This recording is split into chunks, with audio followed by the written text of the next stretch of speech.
All right, thank you very much, Adam. It is a Wednesday, and that, of course, means Jim and Rocco are here, and we are answering your dog training tip questions. This one might as well be my question, to be perfectly honest. All right, Jim, my 6-month-old Australian Shepherd puppy is so stubborn. He just won't listen to me at all. What am I doing wrong? Kelsey. Well, Kelsey, you're not doing anything wrong. This is one of the biggest misconceptions that people have is they'll tell me that their dog is stubborn. My dog is stubborn, Jim. Well, listen. It takes after his owner. Well, that could be. But what happens is the dog is not born being able to speak English. So we treat them like humans, and when they don't respond, we just assume they're stubborn. They don't listen. They don't listen. Rocco speaks English? I've seen it. He doesn't speak English. He understands English because I taught him. So one of the biggest misconceptions is people will think their dog is stubborn when really it's not. It's a communication issue. The dog only speaks the canine language. We only speak the English language, so we have to come together and teach them our language. I have to learn to bark? Well, we're going to teach the dog our words. All right. And we're going to link that up through actions and rewards.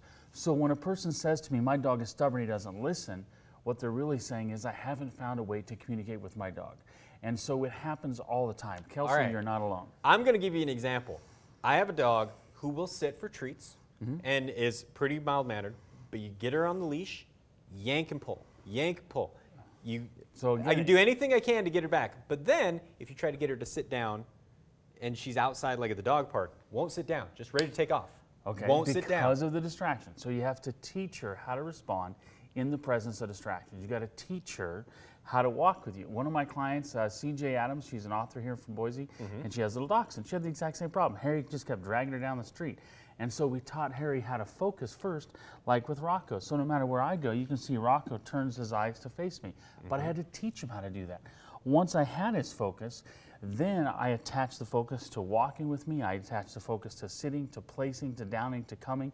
Then I attach the focus to distractions where... Is some of that breed though? Because we've theorized in my house that, you know, this dog has some shepherd in it and likes to kind of lead the way and make sure that we're heading in the right direction. That could be that, you know, genetics does play a big role. But like with the dachshund, they want to go to ground and attack every little thing that gets close to them.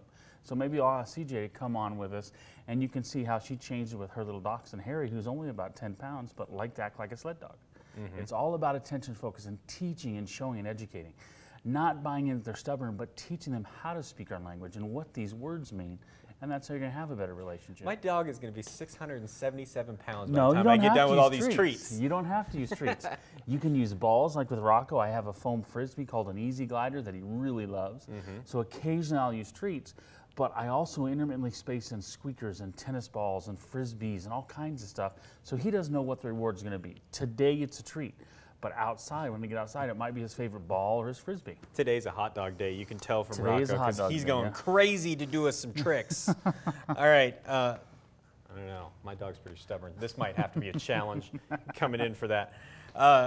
Treats, balls. Squeakers, frisbees, love and affection. Every dog's motivated for something. It's our job as an owner to figure out what works for that dog. So I can get him to stay off the couch. Perfect. That's a start. I can get him to not pull on the leash.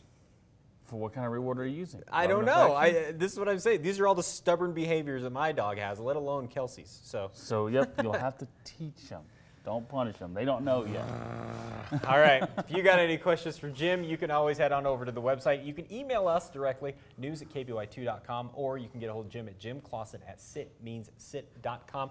Or there's also the telephone number. If you want all that information, it's on our website as well, kboi2.com. Jim, Rocco, thanks for coming and making me feel bad about my relationship with my dog yet again.